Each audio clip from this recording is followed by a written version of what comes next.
தமிழ்நாட்டிலே இன்னைக்கு சட்டமும் கிடையாது, ஒழுங்கும் கிடையாது. பெண்கள் தனியாக பாதுகாப்பாக எங்கேயும் போக முடியாத ஒரு சூழல். தினம் செய்தித்தாள பார்த்துட்டு இருக்கீங்கள, 5 வயது குழந்தை பாலியல் கொடுமைகள். 5 வயது. அப்பா, அந்த மிருகம் என்ன பண்ணலாம்? அந்த மிருகத்தை சொல்றாங்க கொண்டு விடணும்.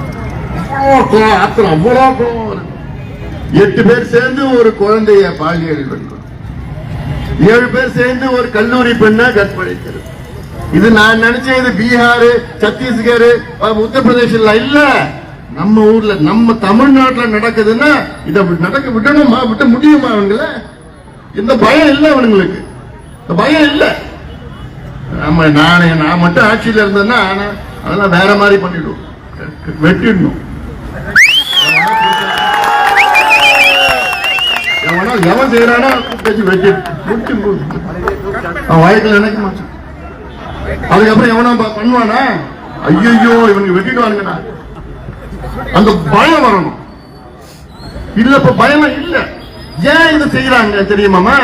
எங்க பார்த்தாலும் கஞ்சா வித்துட்டு இருக்கிற, எங்க பார்த்தாலும் போதை மாத்திரை, எங்க பார்த்தாலும் தண்ணி எடுத்து மது,